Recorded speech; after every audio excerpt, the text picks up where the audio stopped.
Golly, episode 100 and something, 102 to be exact.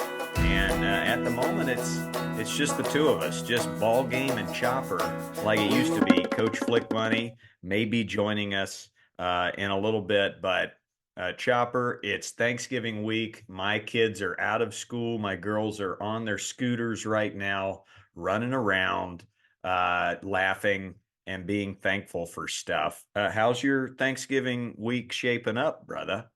It's shaping up well. Very thankful.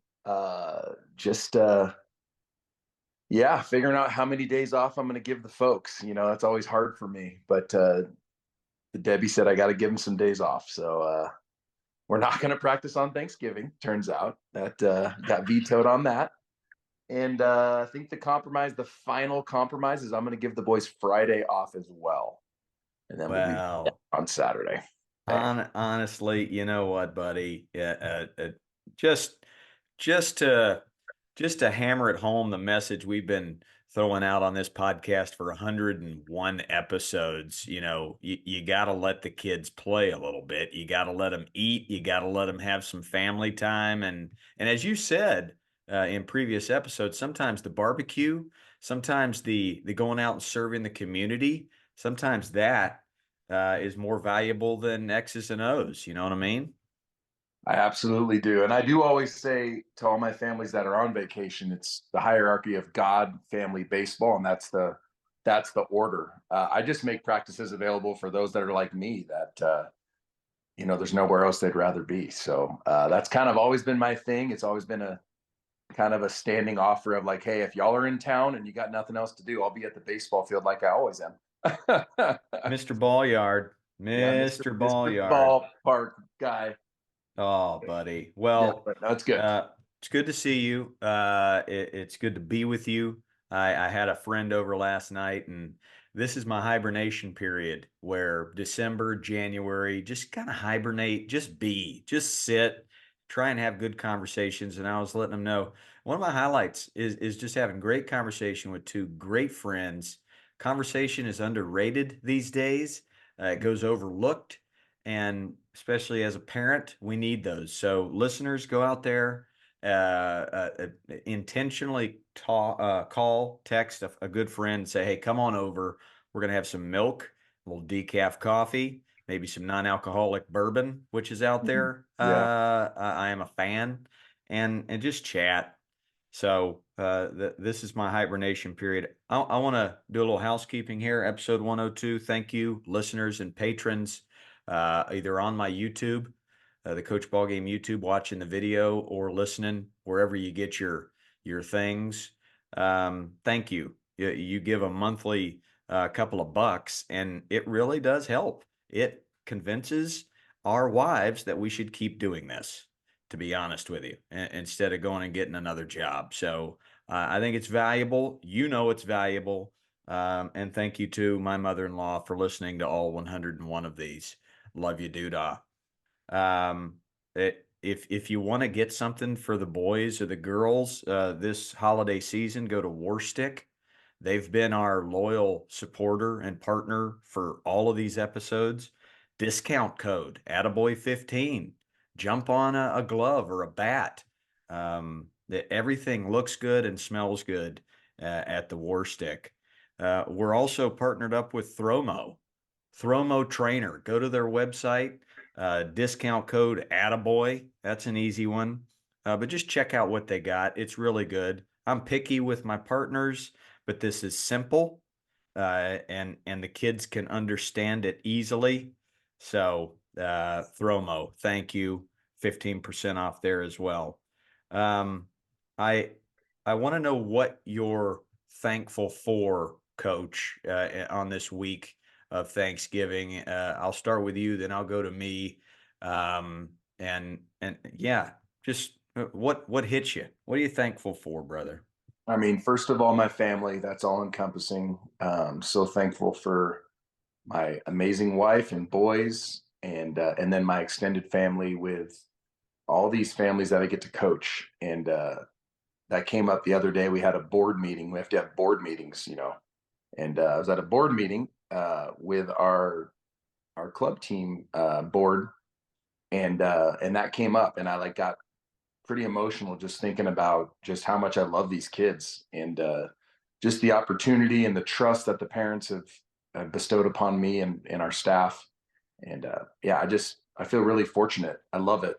And so much love for the families and in baseball, and that's really kind of my life's always been, man. It's always been I have a passion for people and a passion for the game of baseball. So to be able to provide for my family with that is incredible. So I'm very very thankful every day.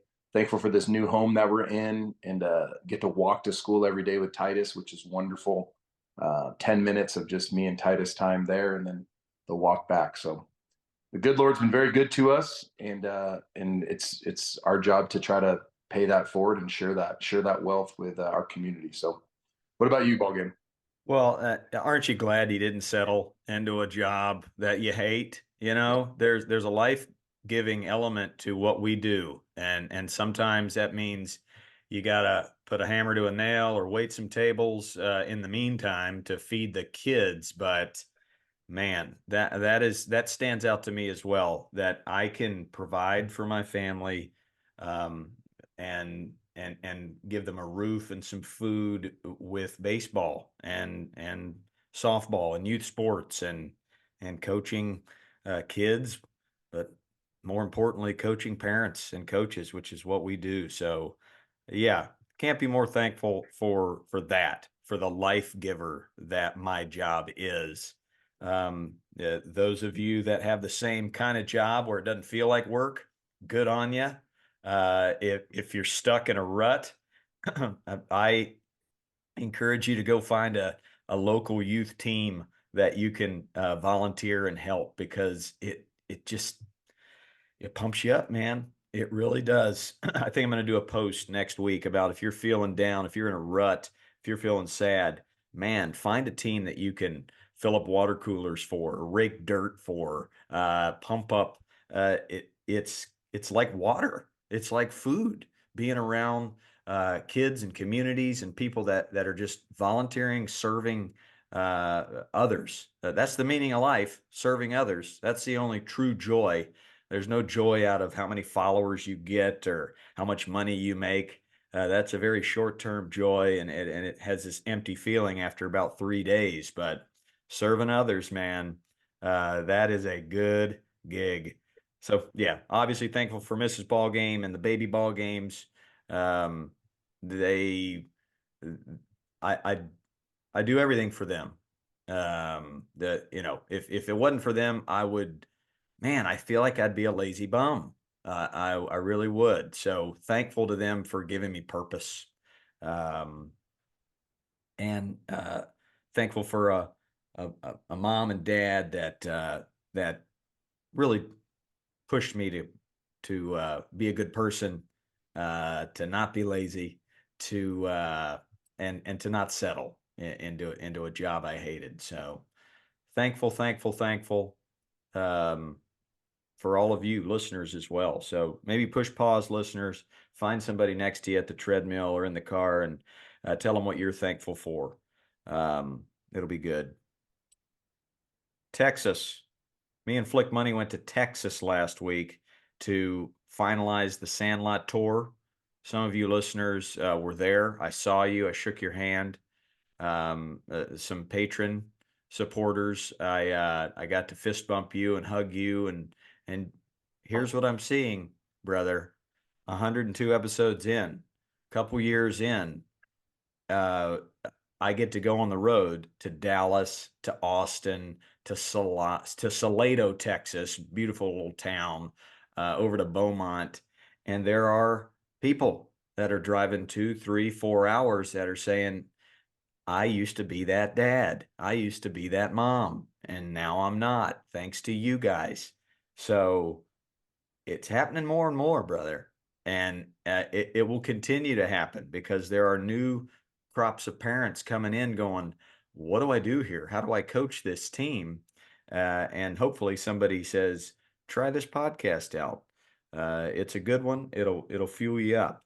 And so I'm seeing it. I'm loving it. It fires me up. A big shout out to all my boots in Texas. We had some amazing boots in Arlington. We had Coach Josh who was doing his thing. We called him Coach Easygoing. He's very easygoing. He's got a mild mannered way about him, and it really helps when he's got to deal with a lot of little league management. So Coach Easygoing, great job there. Coach Cam did the nightcap of the Arlington doubleheader. Attaboy, he's building a great culture in Arlington, Texas. Then down to Austin, where Coach Lightning Strike said, "You got to fly Texie and Jamie down." Coach Texie and Jamie, legends of the softball leg of Coach Ball Game. They flew in from Utah, helped run an amazing sandlot, as did Coach Flick Money. Flew in from Seattle. We did softball in the morning, baseball at night, over 200 kids total. And man, that's a big that's a big state of baseball where it's very elite. A lot of kids end up going to college and even pro ball from that state.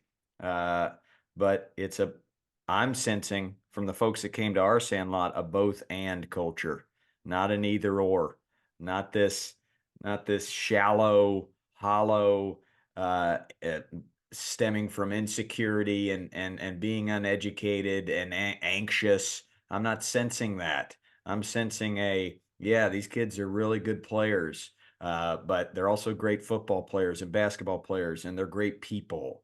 That's the lens. So fired up, lightning strike.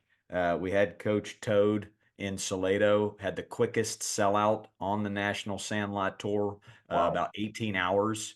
144 kids. That's our max, and he went bang.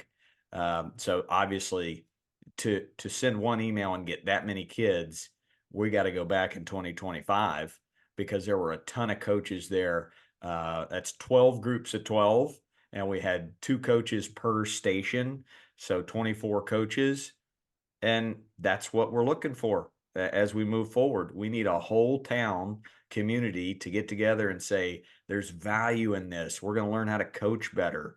We're all going to get on the same page. So good on you, Coach Toad. The ripple effect of what you are doing, lightning strike in Austin, easy going in Arlington, Coach Cam, and then over to Beaumont with Coach Hamburger and Coach Jay Bruce, friend of the pod. Jay Bruce is all in on his community. The guy played 13 years, had a whole bunch of home runs, played with the best that's ever played, played under the best coaches that ever coached. And here he is in Beaumont, Texas, making sure that his little league is above board. So, attaboy. It's ripple effect, man. It's a ripple effect that's beautiful. So that was Texas, and that was the year. That was 40, I believe 47 different cities I went to, 10 with MLB, and the rest on my own. As we move forward, we'll hibernate, and then me and Coach Shayna in January will start putting the schedule together, the puzzle. If we can't get to your specific town, we'll try and get close, but we'll probably pick 6 or 7 regions this year and just load up a good week of sandlots in those regions. So, um, bigger, better, moving on, moving forward. Before we get to our questions from our listeners, we've got some good ones lined up. Anything on your end, Chad Chop, we need to be aware of? I'm baby.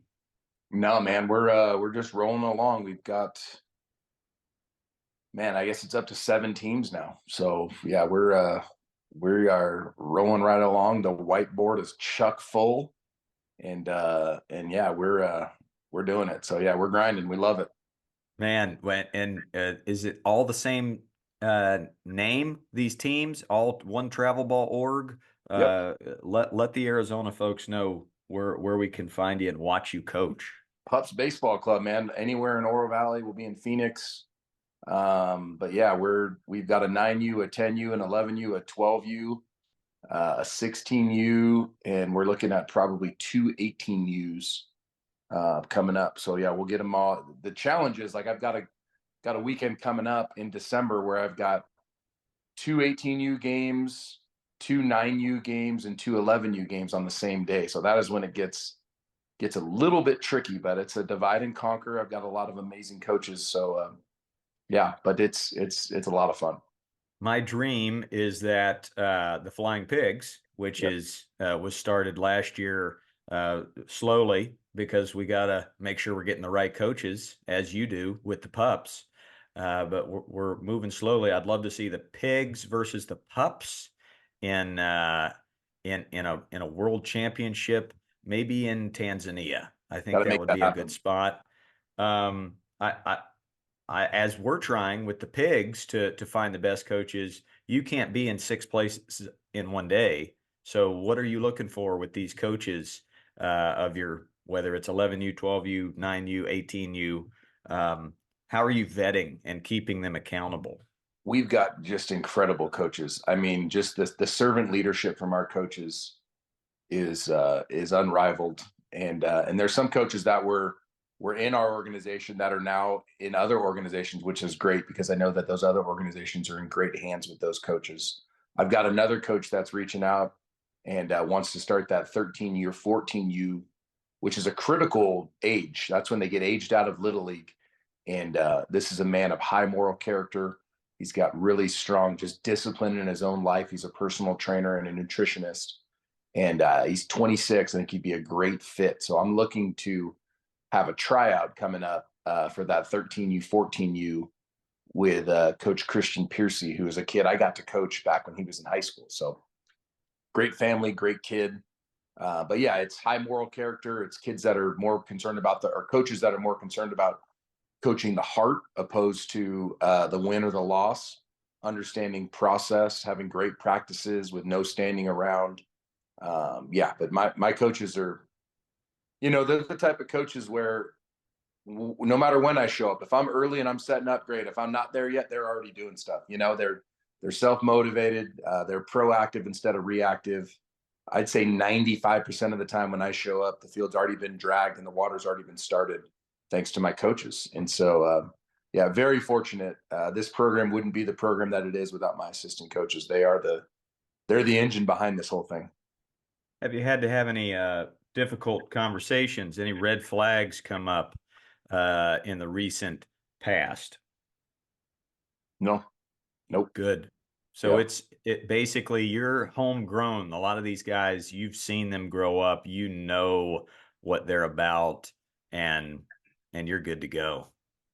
Dialed in. One of them asked me to coach with him last year in Little League, which was great. And so yeah, I trust my coaches. I believe in my coaches.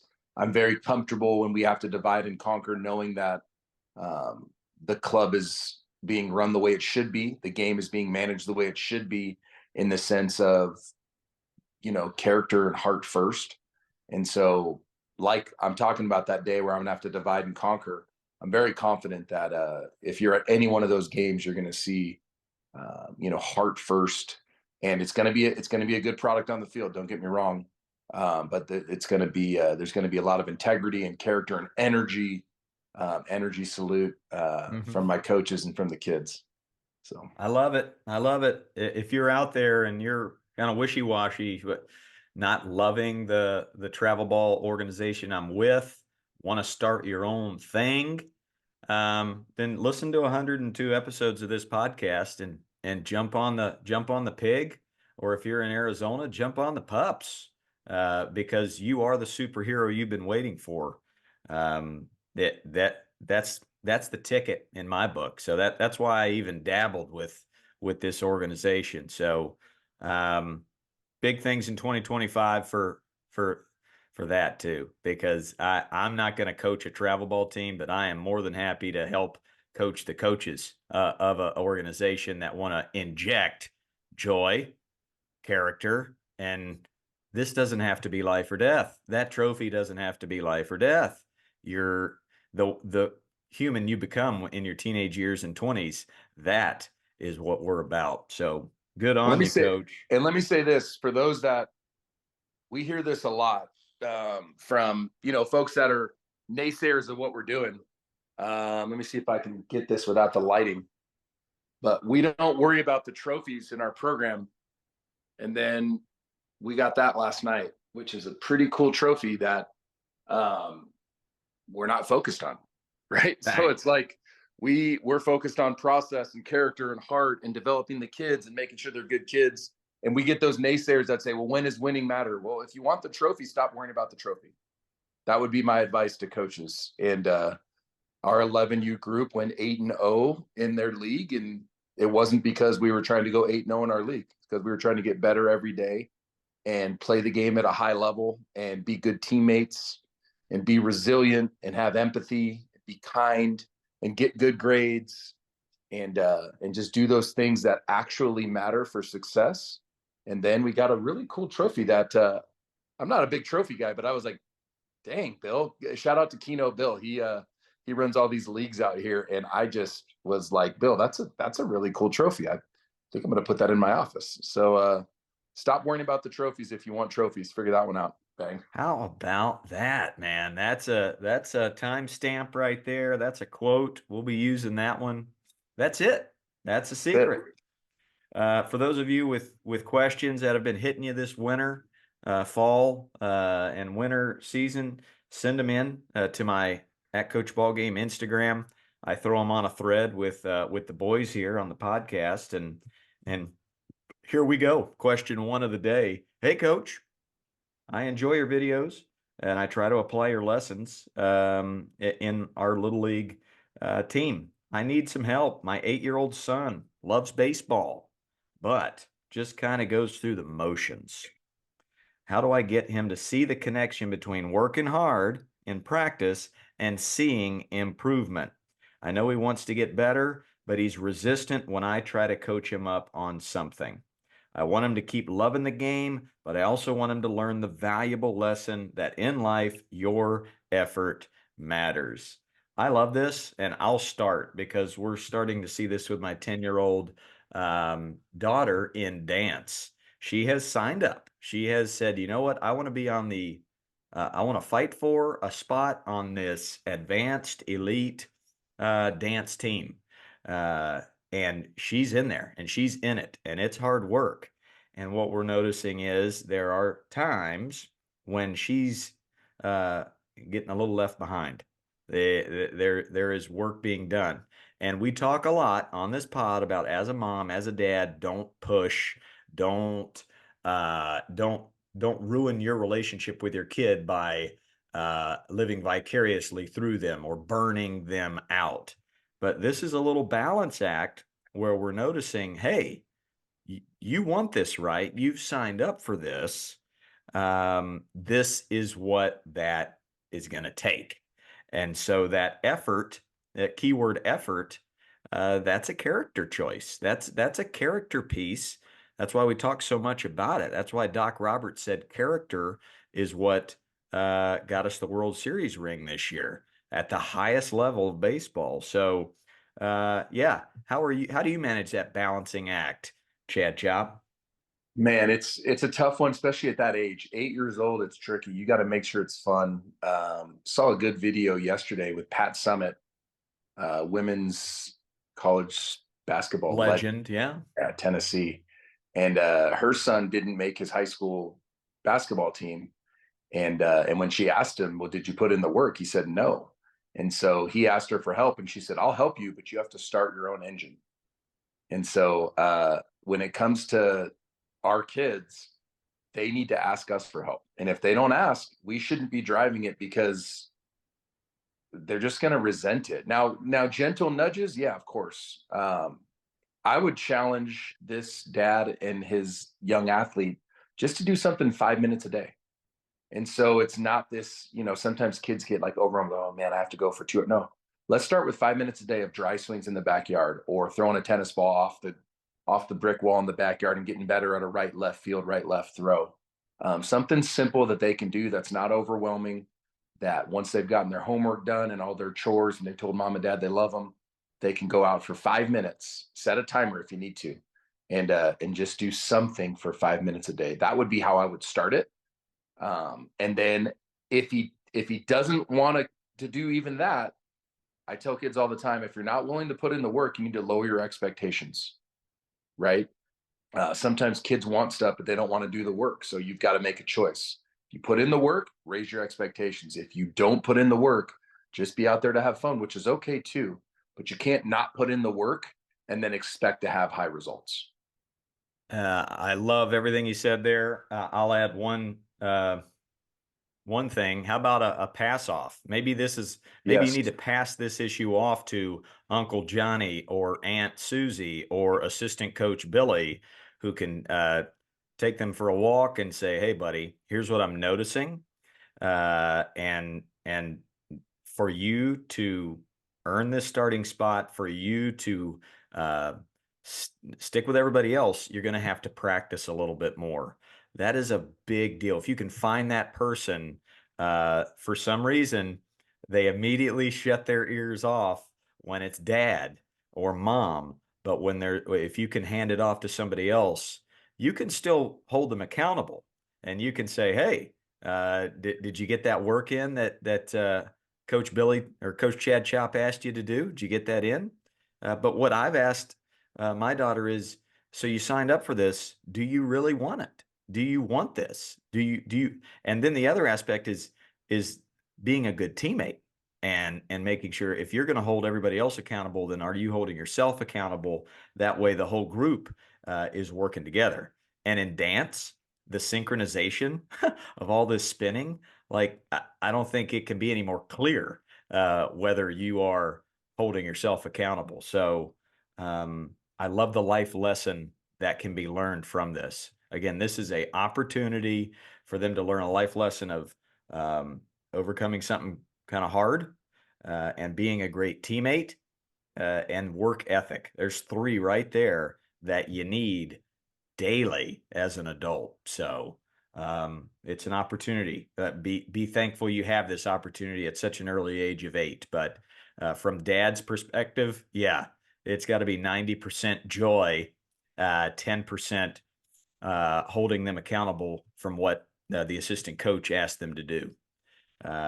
That'd be my advice. Question number two. We tapped into this earlier in our conversation, but I have a son moving into 11U baseball. He's on a new travel team after his team of 3 years broke up last year. His new team is not quite on the same level as his old team.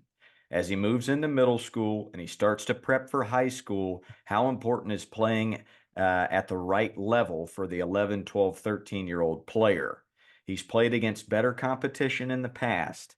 Am I too worried about the level of play at this 11U age? He's building confidence, learning how to play different positions that he hasn't played yet, hitting at the top of the order, rarely sitting out. Love those positives. But at what point should we look for a different team with better competition? We like the coaches and do not want to start jumping from club to club in search of greener pastures that may not be there, but want to give them the best chance to develop. Here's another balancing act of uh, you definitely want to challenge the kid, get him ready for high school ball. Is this dad too worried about this new travel team he's jumped on, not giving him that challenge? Chopper. I heard a lot of positives in there, getting to play multiple positions. He's batting at the top of the lineup. He's confident. They love the coaches. Those are all things for me that it's nearly impossible to find the perfect fit. It's nearly impossible, right? You could always find something that's like, well, if they could just do this or just do that. I heard so many positives that I think they far outweigh the competition piece. I agree.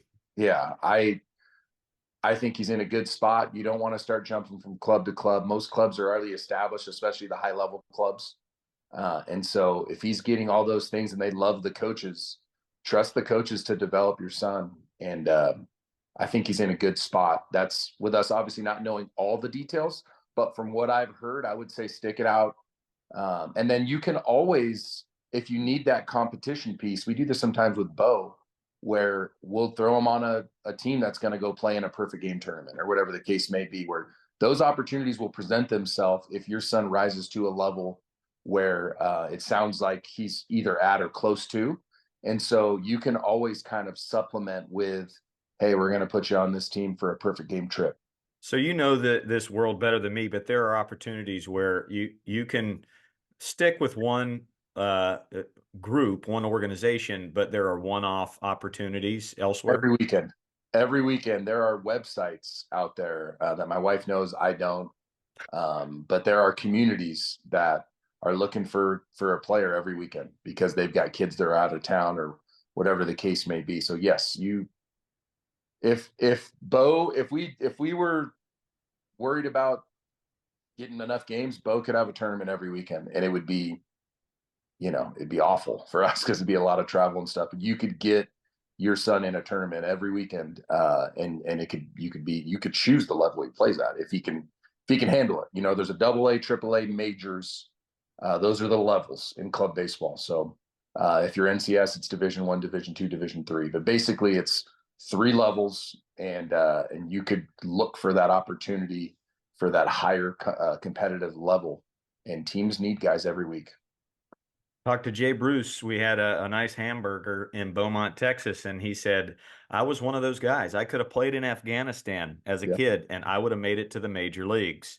If you're anointed by God with that certain talent, it will be seen and you will make it to the show. Most won't, but there is validity to, but I want them ready to have a chance to make the high school team yeah. and possibly even a college team.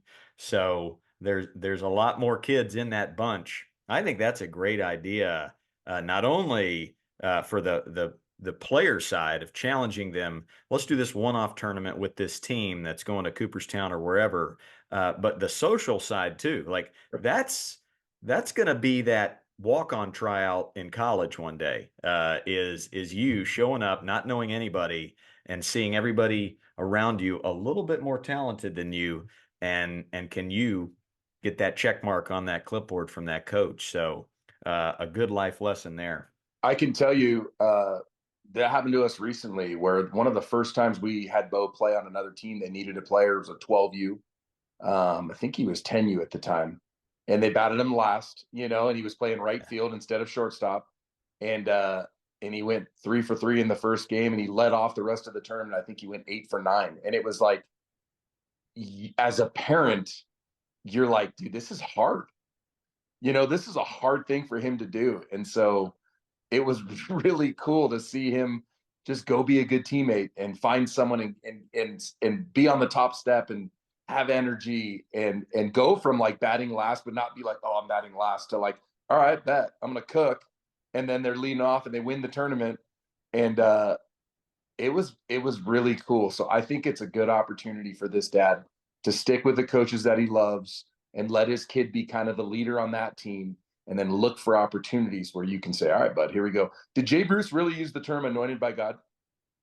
I Something think I similar? might have used that one, but he paraphrased it like uh, just some sort of holy anointing where that's different. That looks different.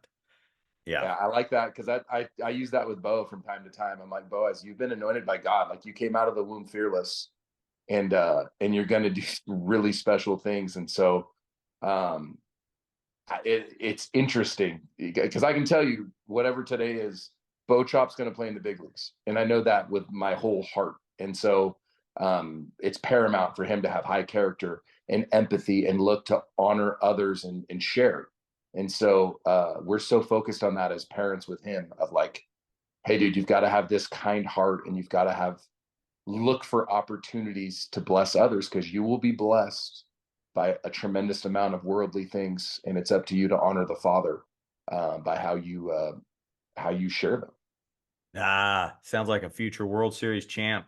Bang! Maybe for my Cubbies. Ooh, like That that. keyword there is or key phrase I heard to close up shop on this question is you like these coaches, right? This is a community of coaches that you love. So I would agree that it's really hard to find that. And then the one-off opportunities for more of a challenge. What a great experience that will be for them to feel those nerves, feel a little bit fish out of water. great experience. Whether they go 0 for 10 or 9 for 10, doesn't matter. Question number 3. Hey, coach, I'm having a hard time with my 9-year-old son. Um, he likes playing the game. When I was playing Little League, my love for the game was live, breathe, eat baseball. It started out as fun, but quickly turned into a job. So sometimes I find myself turning it into a job for him when all I want to do is make it fun for him. Trying to keep it basic, fundamentals is something hard for him. Please help. So uh, that there's definitely a little bit of kind of living out dad's youth through the kid in this, but uh, when you hear that coming at you, Chad Chop, what hits you? Well, I like the self awareness that dad says, like, hey, man, sometimes I do this the wrong way. And so I would really focus on finding drills that are helping with fundamentals, but that are super fun. And they're out there, competition based. Maybe it's like, hey, let's do X, Y, or Z, and then we'll go get your favorite ice cream or Panda Express. I know when Bo first started out and we were doing stuff, I was like, hey, Bo, for every home run you hit, and we obviously he was little, so he I think he hit from second base and he was hitting towards the backstop, really short field, but he was like 5. And I'm like, for every homer you hit, I'll give you $1, and then we'll go to Panda Express or wherever you want. And I think he hit like we were talking about. I think he hit like 17 home runs, but it was just like the joy in his face of everyone. He's like, that's another $1, and it was just like it was so fun. So you've got to find ways to make the fundamentals or the stuff that I guess hitting's always fun, but even if it's defensive drills, it's like, hey, let's shoot for 10 in a row, and if we get 10 in a row, then we'll go get your favorite ice cream, or just make it to where when they have those memories. I mean, Bo and I talk about that. It's I was 5 years ago. He's like, Dad, remember when we hit and then you took me to Panda Express? So it's like look for ways to get your work in, but where the kid doesn't see it as work, he sees it as, Dad, remember that time when you challenged me and you bought me my favorite, transformer toy or ice cream? Man, I'll never forget that. And if you can create those memories, I said this the other day with our social media director, we're in the memory making business. So as parents, look from that lens of like, yes, it does take what it takes to become really good at this game, but don't lose sight of we're in the memory making business. And so if you look through that lens, I think you'll ward off that business like approach to it while they're young, and hopefully keep that up. Even with my high school group, I need to make sure that I know I'm in the memory making business. Love the memory making business. I'm reading Tom Selleck's memoir right now. Yeah, you are. How about that plug? Go get him, Tom Selleck. And he's talking about how his dad, they're playing a sandlot game in the cul-de-sac, and as a kid, Tom Selleck crushed one, broke the neighbor's window. Obviously felt some guilt and some shame, and dad came home and instead of really telling him, well, first of all, Tom Selleck was like, Dad, this is what happened. I did it. I'm sorry. And Dad was like, thank you for telling me, son. But then his dad took him over to the neighbor, had Tom apologize to the neighbor. They measured the window. They went to the hardware store. They uh, he taught his son how to measure a window, and they put the window back together. And what Tom got out of that is, the lessons that my parents allowed me to experience to learn. Like I learned it through experiencing it and doing something about it and finding a remedy for it, those last forever. The lessons that I just told him, those kind of went in one ear and out the other. So allowing your kids to experience the problem, kind of giving them a hand on the shoulder to guide them to the remedy, that's what'll last forever. So yeah, you're always trying to create these core memories. And I feel like a lot of our parent anxiety stems from not wanting to see our kids fail and trying to find quick remedies when sometimes they need to kind of walk through the mud to find the remedy themselves. And that's where again, I say just kind of handing off short-term tips and advice to an uncle, a big brother, a teammate, an assistant coach can really help in those matters. But yeah, that specific question is, I think, uh, can you zoom out? Can you see the big picture through that tree or through those trees there? Yeah. Anything else that hits you to close up that question there, Coach? No, I'm proud of the dad for the self-awareness, and Yeah. just look to make it fun, man. We're not saying don't go out with your kid and don't try to hold them to a standard. That's fair game. But just really look to do it in a way where, hey, this my son's going to look back on this fondly. And I can say that because we've talked about this on the pod. I did it wrong with my oldest, and so really trying to find a way with my younger ones to get it right. And so look through that lens of how fun can this be. How great to just be able to look in the mirror and say, "Whoa, this is how I was. This is he's totally different than me." Right? I remember being a young coach coaching this 8-year-old kid as if they were the 8-year-old version of me. You're not going to run into a lot of kids, specifically your sons or daughters, that are the 8-year-old, 9-year-old version of you. So, way to be self-aware. Self-aware salute. Um, I don't know, man. That's like a mirror right here. Like you're able to look into the It's like you're mirror, voguing. voguing right here. Way to be self-aware. Um, good Uh, on you. I'm seeing a lot of self-awareness on the road, by the way. I'm Good. seeing guys with Fu Manchus and handlebar mustaches coming up, and so much self-aware awareness salutes to them. Just saying, man, thank you. You've changed the way I father this kid, Yep. and there are tears coming out of these firemen with big mustaches, and it's a great thing, man. Beautiful. Yeah, I hear that in our community too, and it's there's not a much better compliment you can get because you know that the ripple effect's immeasurable, and they're not only going to coach their sons or love their sons differently or better, but they're going to throughout their community look for ways to be better. We just got to be a little bit better. If us as a group can be incrementally better or marginally better, I was talking to my oldest son about that the other day. Made him loaded baked potatoes, right? Me and Michael, and we're just crushing these loaded baked potatoes. And they are that you've never had a better loaded baked potato. And he goes, man, these are marginally, this made my day marginally better. I go, I don't think you're using that word the right way. Like marginally, that's like working within the margins is barely better.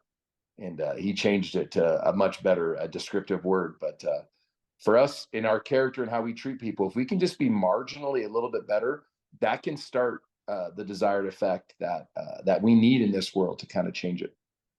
Bingo. Last question for today. We have an exceptional young player in 10U.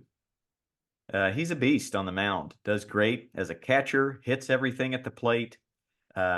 Anything where he is in the action, every pitch he's on it. But when he plays in the field, he loses interest immediately. Even in high leverage positions like shortstop, first base, he'd rather sit on the bench than play a position other than pitch or catch. His skills at infield, outfield are great when working one-on-one in practice, and he enjoys that type of practice, but he can't keep attention during games or even team practice. This is 10U. Um, any thoughts? Is it just immaturity? What hit you there, coach? I mean, I would just put him at catcher. And in most of these teams, you're not only hitting nine. So if he's one of your better hitters, he can catch and he can DH. And I'd ask the kid, is there anywhere else you enjoy playing? And if he says no, catch him and DH him. And I'm not saying catch him every inning, certainly don't, but make sure that he's either catching, pitching, or he's DHing and find a way to keep him engaged in the dugout. But for us as coaches to force feed a position just because the kid's good at it, he doesn't want to play there. And so even like because my first thought would be first base because that's the next spot where everything's got to go through you. But it sounds like he doesn't have the kind of attention span for that. So it's like, all right, man, pitch, catch, which is critically important to your team, and then you can help us with your bat, and maybe bring him alongside as a coach and kind of be like, hey, man, what are you seeing or what do you got? And so you can keep him kind of engaged in the game, and maybe that will help him say like, you know what, I don't love being on the bench. This is kind of boring. And it's like, all right, well, bet. Where do you want to go? Let's go. We'd love to put you out there. What tickles your fancy? But gosh, I'd love to have a kid who just pitches and catches, and that's all they want to do. Like those are two really important positions. That's a weird one. Yeah, because the catching position is the one needed most, and you got a great chance of getting to high school and solidifying a starting spot if you're a catcher. But with that said, I'll play a little devil's advocate here. It seems like there's either an ego in the way, or a lack of selflessness where there's an opportunity to teach being a good teammate here. First of all, I would dangle this carrot. Hey, buddy, man, you're a good catcher. Love you up the middle as a pitcher as well. Those are the two toughest positions. Um, when you get to high school, you have a way better chance of starting as a freshman. I think you can start as a freshman if you know multiple positions, right? Because right now, right down the road is this junior who's a stud going to Oklahoma, and he's the catcher. You ain't playing catcher next year. Is there another position you could earn? Seems like a life lesson is needed. Seems like this kid is a little bit insecure when it comes to other positions.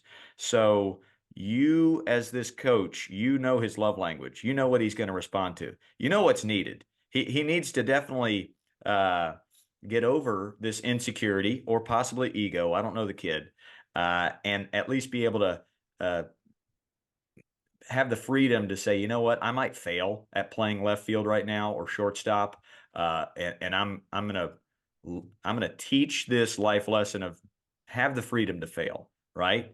There are, and maybe it's this conversation. There are kids on this team. They are afraid to catch. They're afraid to pitch. But by you going out there and playing center field and being willing to fail, you're helping me create this culture of it's okay to fail.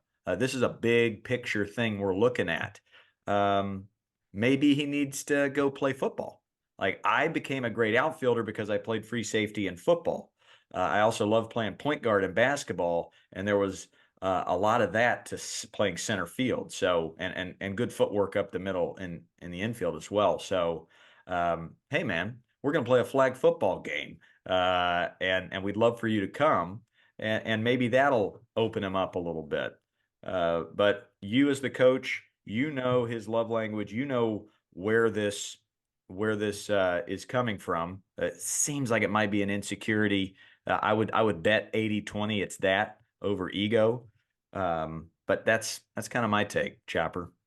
Yeah, I was thinking along the lines of like an ADHD where he can't focus if he's not in the action. But absolutely, everything you said plays for sure. I went directly to lacks the attention span of if he's not getting the ball thrown to him, whether he's in the box or pitching or catching, even first base or shortstop.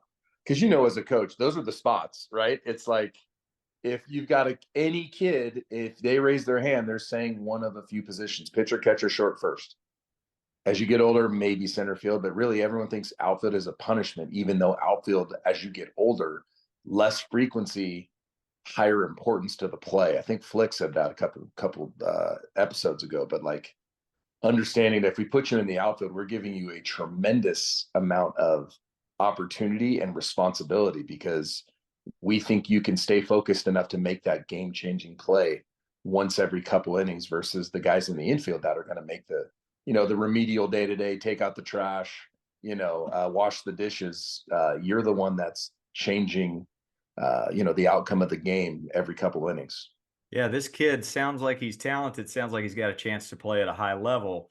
When he gets to college as a freshman, those seniors are going to ask him to go get some coffee. Yep. And that coach is going to ask him to sit the bench or play right field or Yep. pinch hit or pinch run. And he needs to learn that that's a big part of the game as well. No So doubt. bingo, bango, bongo. Thank you guys for I mean, these questions. Every single week we ask these questions. They're so well thought out. Uh, just you typing these out, sending them to Coach Ballgame's Instagram messages. It shows you care. So thank you very much. It gives us topics. to chat about on the round table. And we will be back next week. Flick Money could not make it today, but I'm sure he'll be back. So let's give him an attaboy on three. 1, 2, 3.